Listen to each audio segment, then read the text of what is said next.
Welcome to All About Capital Campaigns, a podcast that provides fuel for your nonprofit's growth. Each week, hosts Andrea Kihlstedt and Amy Eisenstein, co-founders of the Capital Campaign Toolkit, provide practical tips about raising more money for your nonprofit organization. The Capital Campaign Toolkit is a support system for nonprofit leaders who are running capital campaigns. At capitalcampaigntoolkit.com, you can download a step-by-step guide for your capital campaign and get many other free resources. Here are your hosts, Amy and Andrea.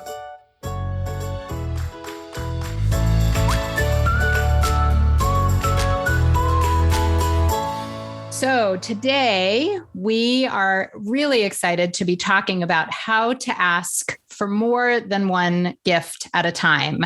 And it will come as no surprise to you that the three gifts that we're talking about are a capital campaign gift, an annual fund gift, and a planned gift. So that's what we're going to cover in the next few minutes here with you.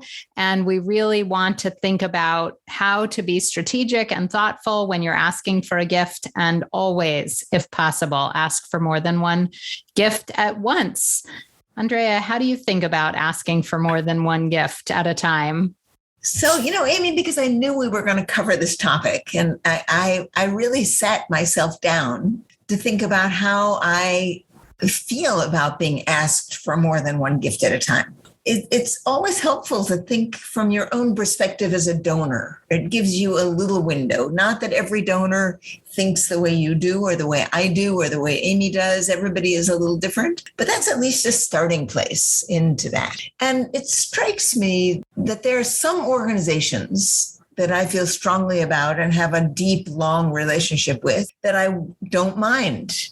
I wouldn't mind if they asked me for multiple gifts at a time, right? But for an organization I don't know well, where I don't have a relationship with them, for someone to come on early in the relationship and ask me for three gifts at once, for me, wouldn't work, right? So I just want to say that our point, I think, and maybe you disagree, Amy, but the point that I would want to make is that you have to look carefully at the relationship you and your organization have with the donor you're talking to, and consider whether a multiple ask is appropriate for that donor at that time. And it may be, or it may not be. That's point number one. I mean, point number two, and then I'm going to turn it back to you, Amy. Point number two is I love permission questions. I think asking people's permission to do things is often a great way to calibrate what it is you should do. So if you're not sure how somebody is going to feel about whether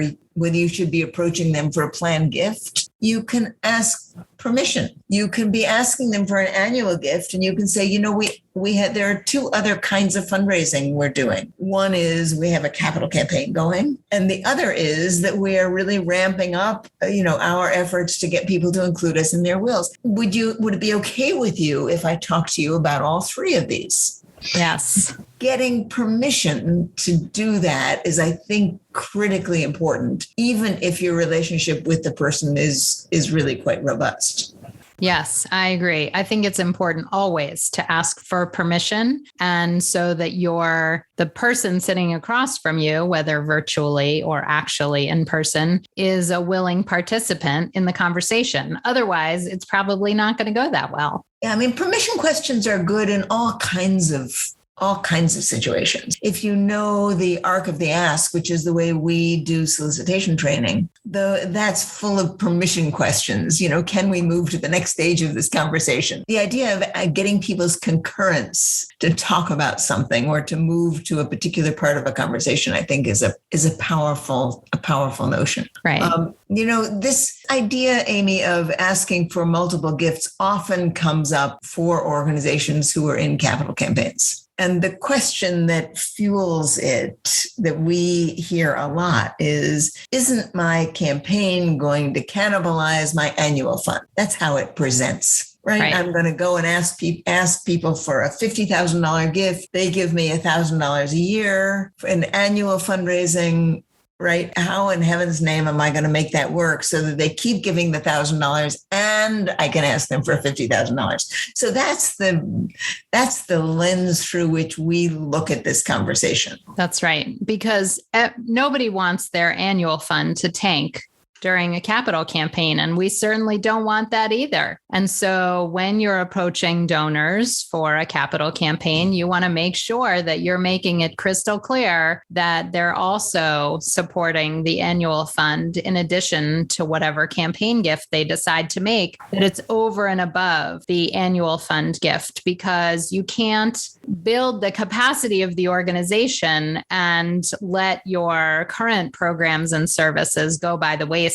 That just doesn't make sense in the context of what you're doing. A campaign is to grow the capacity of the organization. So building a building, just as an example, not all campaigns have buildings, but if you can't run the programs and services inside the building you're aiming to build because your annual fund disappears because you only ask for campaign gifts, it really doesn't make any sense. So the way I frame the discussion and want to think about it in the context of this conversation is talking to donors about short-term needs, medium-term needs, and long-term needs. And so I think you're exactly right to point out that this conversation, especially if it's 3 asks in one, for an annual fund gift, a capital gift, and a plan gift, has to be with very special donors who already have strong relationships with the organizations, because those people probably care about the long-term needs of the organization and the short-term needs and the midterm needs. So, annual fund is a short-term need. A capital campaign might be a midterm need, the next 3 to 10 years. And a planned gift may be covering long-term needs. So that's one way to frame the conversation. If they really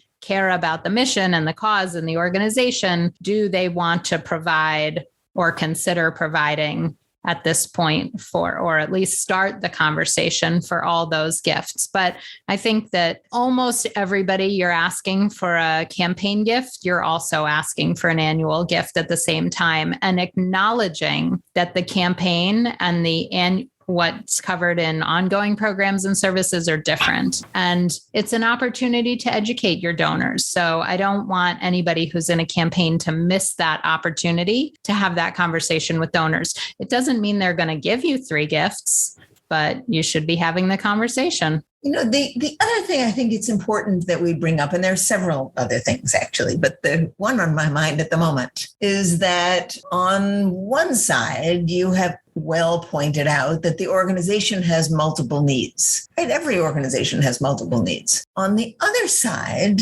going back to my sort of curiosity about the donor, we have to look at how these asks play in the donor's world. And they probably play very differently. Now, what do I mean by that? What I mean is that if someone were to come to me, and again, not everyone functions the way I do, but it's always helpful to think about your own responses and how you function. That's a window into these questions. It may not be the way everybody is, but it's a window. So my particular window is all right, if someone asks me for $500 or $1,000, so I'm likely to give that out of my checkbook. Right? I'm likely to write a check or to PayPal money or to give on the website or to, right? That's easy access money for me. If someone asks me to give $10,000 or $25,000, I'm not going to give money that way. I'm going to think about different pockets of money that I have. I'm going to think about investments and how to do that. I'm going to think about tax consequences. I'm going to think about whether I can give that money in ways that's pre-tax rather than after tax. I'm going to have a more complicated conversation with myself about that. So I may give $1,000 through a PayPal or however I'm going to do it, and yet still be happy to think about giving in another way. And of course, if I'm going to give a planned gift, an estate gift, that's a whole different conversation in my mind, right? Well, okay, are we going to redo our wills? What is it going to take to redo our wills? What would I have to do in order to give an estate gift and not have to go to the expense and time and headache of actually rethinking what my estate plans are, right? I mean, we just created estate plans. I just let our daughters know what we're doing about our estate. Do I want to go back into that? Why should I do that? So the point is not me. The point is these are three different conversations that happen in my brain in three different places that take three different kinds of effort for me to think about. Yeah, I think it's important, very important, to keep the donor's perspective in mind. And yet I don't want people to be too caught up with their own reaction, because my concern with that is so often development directors can't put themselves at all in donors' shoes, because the idea of giving $10,000 is so far out of reach for most development professionals because of what we're paid in the nonprofit sector. And so, keeping in mind how the donor's feeling and what their perspective is super important, and how you would react, but with a grain of salt. You know what, Amy, even if someone's not in a position, I mean, one of the reasons I'm in that position is that I'm old, right? And I'm at a place in my life to be able to think that way. And if I were 30, I wouldn't be having this kind of conversation. But if I were 30 or young or starting out in the business, I could talk to people who are older, and I could say, gee, tell me how giving these kinds of gifts is for you. Mm-hmm. Right. So it doesn't have to be out of, it from you in particular, but the idea of learning what it's like for a donor, even if you don't happen to be asking them, I think is a really good perspective. Yeah. Thank you for saying that, Amy. You're right. I'm just in a particular time of my life when that's easy for me. And of course, not everybody is. Yeah. So I think, though, that always thinking about questions, what questions are you going to ask donors? Would you be interested in learning more about planned gifts and ways that donors help us in the long term? Would you be interested in learning about planting seeds for the future of this organization? So, there's always ways to ask questions and to get to how a donor is feeling. But I do think that you should be thinking about multiple asks at a time, because instead of trying to meet with a donor 3 times in a year to say, okay, we're coming to ask you for annual fund, and then let's meet in 3 months to talk about the capital gift, and then let's meet 6 months later to talk about a planned gift. I think you can say to the donor, you know what? We're exploring all options with donors. This is sort of what's on the table in our menu. What's the best way for us to have this conversation? Which one should we have now? Should we be coming back to later? So making sure that you include the donor in those discussions and conversation and thought process, and every donor will react differently, and that's okay. Yeah, it's fascinating to think about this conversation. In capital campaigns, one of the responses that we hear a lot is the donor that says, "All right, I'll give you $100,000. Use it whatever way you want." Right? You tell me you need annual fund. Okay, however you want to use it, that's fine. Yeah. Right now, that ends up with some funny numbers. Right? So it ends up with, let's say a donor gives $100,000, they use it whatever way you want, and regularly they give $2,500 a year for their annual fund contribution. It's not uncommon, right? Right.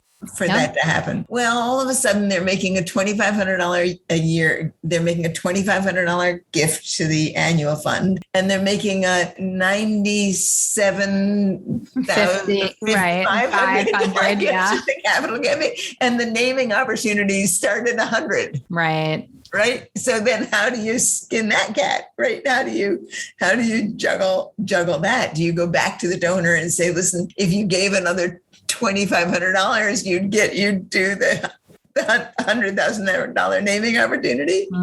Yeah. So it raises some funny questions that feel nitpicky and often, I think, give people pause because they're not sure how to handle this. Yeah. And I think it should give you pause. And that's why it's important to think about campaign policies, what you're counting. You can always lean back on your campaign policies, and you want to make them loose and restrictive at the same time, right? So that you have some flexibility, and yet so that there is some consistency. And I think that that's what campaign policies do. Does that make sense? Yeah, I think it does. I think it does. The other thing that I think that we haven't leaned on, and I think it's important, and is that it's often helpful for donors if you can be very clear about what money you're raising for what and why, right? And I think people tend to want to make this blurry, and I've never found that blurry works very well. I've found that clarity works a whole lot better. So if I were to say to Amy, gee, Amy, ours is an organization that I know you've supported for many years. We are in a capital campaign, and I'd like you to give a gift of $25,000.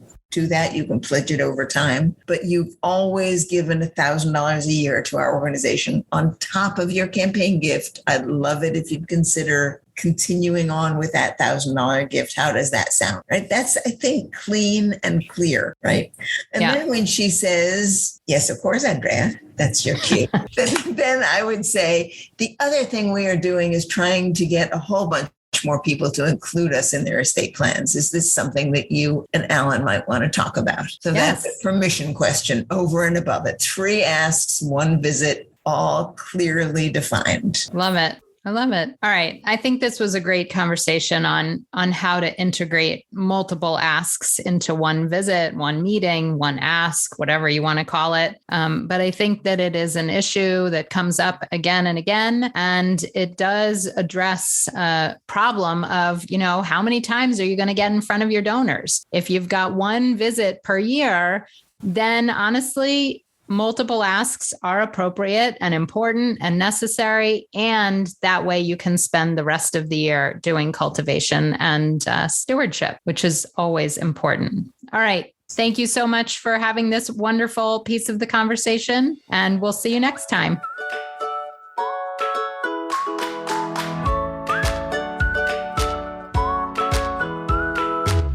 Thanks for joining Amy and Andrea for today's All About Capital Campaigns. To learn more about them and their work together, go to capitalcampaigntoolkit.com. This podcast is recorded on a live webinar every Monday at 2 p.m. Eastern Time. You can join the live sessions and get your questions answered by signing up today at toolkittalks.com. And please like, rate, and review us on your favorite podcasting platform.